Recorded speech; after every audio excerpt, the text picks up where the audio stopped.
Alright, first up is Todd.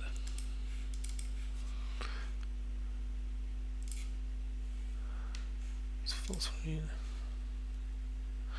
Um, yeah, so there's yeah, lots of good stuff going on here. You've got cast shadows here. There's some subtle lighting differences in the wall between here and there.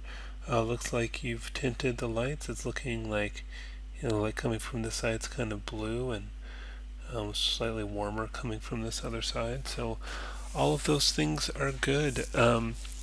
I would consider some kind of bounce light to fill in the shadows a little bit. You could just fake a bounce light coming off of this to kind of fill in some of these darker areas here. And they're probably if the ground was lit, fairly lightly, fairly brightly, you'd have some bounce that would light him from below, and then maybe some bounce off that. Um, you could also, give him a rim light to kind of from this side as well. Just even though that wouldn't really happen in reality, just to kind of highlight those edges. But that's yeah. Oh, it's not going to the next one. Okay.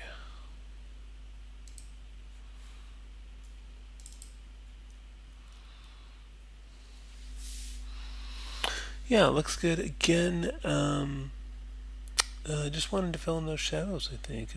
Not brightly, they can still be dark, but I don't think they should fall to total black, especially around the eyes, which is part of the character you really want to see clearly. And this is interesting because I was trying to figure out, it almost looks like the red is sort of glowing. Maybe it's just a bright light on him. I don't know. I guess it's not glowing, but it has a feeling like it's glowing. So, um, but yeah, it's interesting. And again, faking some bounce lights and stuff to fill in some of these shadows. It gets so black and dark, and maybe get a little bit of the detail back there as well. But overall, it's clear that you've um, you know put some thought and effort into this, and I like the use of kind of the warm and cool colors combinations, and yeah, it's looking good. Next up is Sebastian.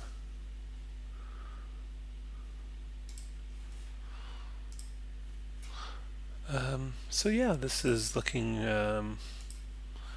really good. Um, you went pretty warm on the, I guess, sunrise or sunset. It could be either. I don't know which, but yeah, either way, I'm imagining kind of a very pink, cloudy environment lighting that.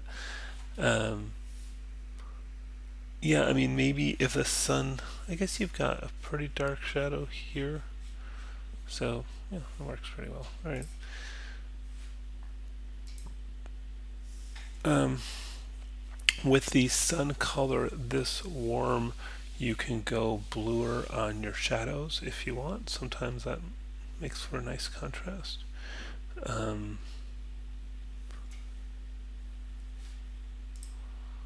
but yeah, it's got a good look.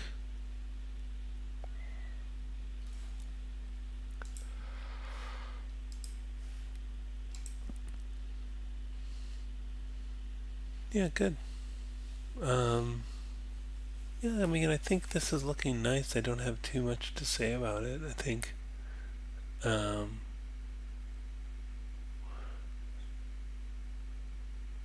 looks like you have the sun pretty low in the sky as it should be, and with that kind of color, and it gives sort of that feeling of a sunrise or sunset. So yeah, I think this is coming along well. I really don't have too many changes. I mean, um, yeah, the lighting is, yeah, looks good. Next up is Nadia, and it says you haven't put in the backlight because you can't figure out how to have it without the ceiling interrupting the light. So if you just turn off cast shadows on the light, the ceiling shouldn't interrupt it. You also may want to do light linking, so it only does the surfaces, lights the surfaces that you collect. So, because I don't think that like a backlight or rim necessarily needs cast shadows for it. So you could probably just turn off casting shadows for that particular light, the one giving him kind of a rim, if you want to do that.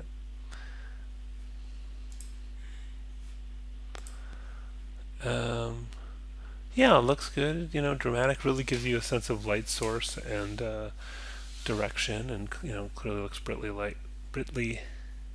lit from the windows. Maybe in your render settings, look at sort of quality, and or maybe it's just that we're zoomed into a small image. I'm not sure, but it looks sort of aliased in some areas. So yeah, and see if you can get like a softer shadow. Might be nicer. This is the video. That's the screen snapshot. Oops. Where are the other ones?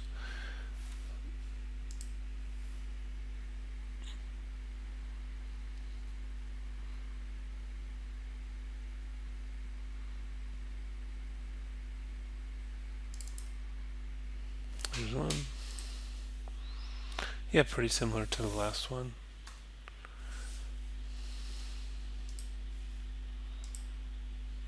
Okay, yeah. Yeah, it's sort of a bright light coming from the window. I like liking the kind of stucco texture in the wall. That worked out well. Good cast shadows here. Yeah, it gives a sense of a time of day and light direction.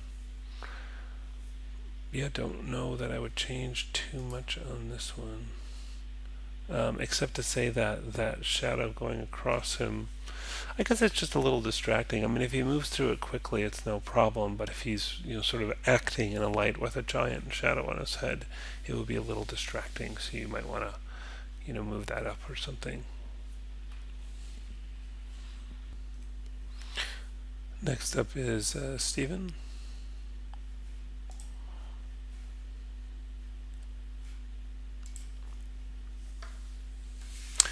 Yeah, this is looking great. Really got that feeling of the cold winter day. That's kind of blue light, but kind of looks like you have, your main source of light is coming from above and giving us this nice sort of rim light along the edges of that, and then getting some of these highlights, but then also that very blue shadow. So it really looks and feels like a snowy day to me. It's good stuff. Yeah, and yet here you can really see the rim light coming in from the sun, really highlighting those edges.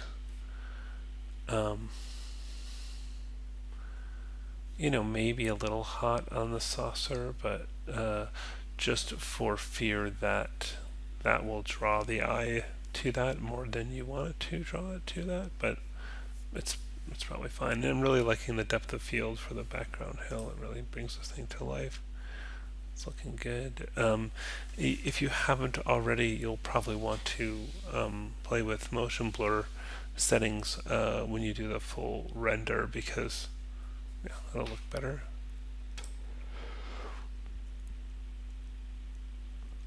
Nice kind of left and right contrast here with this bright hill. Looks good. Yeah, I mean, it looks great. It looks like a snowy day outdoors. Nice stuff. Yeah, I really don't know what I would add. I think it's great. Next up is Byron. Yeah, I think that sort of speckled lighting is really selling this as being in the jungle. Maybe going for bigger speckles, at least on these back leaves, because those look very tiny. Although it does seem to be working okay on her face and body. And maybe a little too contrasty here between the bright and the dark. Yeah, I feel like it should be more subtle. So if you could blur those shadows, that would go a long way. Also, get a bit more fill light going on. in this background stuff and on her face. I mean, what happens in this shot is that the highest contrast areas are probably, to me, like here and here. And your eye is typically drawn to the highest contrast part of the shot. So my eye sort of jumps to this area where it should be kind of on her more. So making that more subtle by blurring the shadows, maybe dimming the light a little bit, but then maybe filling in the shadows so it's just less contrasty would help with that. And just blurring the shadows in general, I think once you see this moving, you might find that kind of high contrast stuff, even on her body, just kind of distracting from the kind of silhouette value of the animation.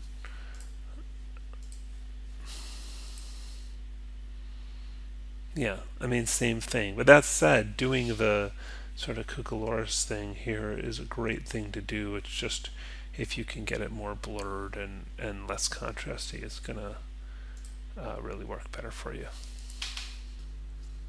Next up is Crystal.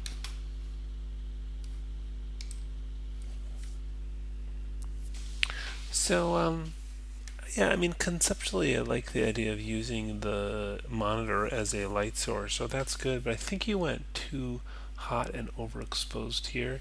And the other thing is, I can say for certain that this monitor would not cast this shadow on the back wall, so that's a bit odd looking to have that. So, really, I would just, for the light source that you're using here, I would just turn off shadows. Because a monitor shadows that it casts are going to be so soft anyways, and so as to be not significant.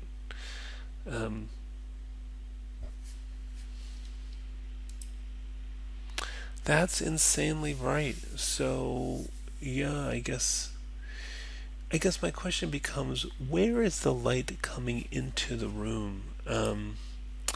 You say the second shot is what scares Leah. It is a UFO light, or is someone watching her back? Um, so I guess the question I would ask is, where is the light entering the room? If it's entering through the window, there should be a bright light outside. It should be casting shadows, and there should be a very bright light, coming from the window as a source. Or perhaps there's a window at sort of the audience point of view angle, where we're sitting as if our eyes themselves are a source of light, and you can do that. But even then, you'll see sort of shadows from the window panes, and it should be kind of framed into a window. So it's just very strange to have the room super bright like that all of a sudden without giving a sense of the source of the direction of the light. Um, yeah, and this is looking a little more naturalistic, although I would say again, this cast shadow and that cast shadow look a little exaggerated. Again, what is the light source for that? Where is there a lamp of some kind in the room brightly hitting them and casting that shadow? Is there, what is, so right now it just looks a little, those shadows look a little strange because I'm trying to imagine what light source would be casting those shadows at that very low angle. But the kind of the color balance, the sort of the values in the room and the overall balance in this shot looks, I think, the best of the three. Next up is Cameron. Okay, so yeah, I like that there's kind of multiple light sources going on here. I can even see the little light there casting the red. Maybe a bit much for the ground. Maybe you want to put on some amount of decay, either linear or quadratic, although no, that with quadratic you really have to brighten up the light source. So I like the spots of light. I think that's interesting. I think you need to fill in the shadows somewhat. They just, falling to what looks like 100% black, and there should be some kind of amount of detail in there. But it's a pretty good composition, and the idea of her kind of moving through some pools of light is a good one, so this should work pretty well if you fill in the shadows. And yeah, kind of about the same comments here as the last one. Again, filling in some of those shadows and um, yeah, that looks good. And then this shot, interesting, but you can't.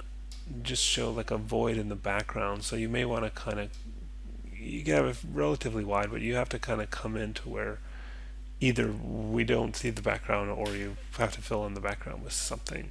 So I just think it might be easier not to fill it in. And it would be great if you could texture the scene. If you don't have time to texture it, at the very minimum, at least put colors on everything, because that will affect the look of the lighting too.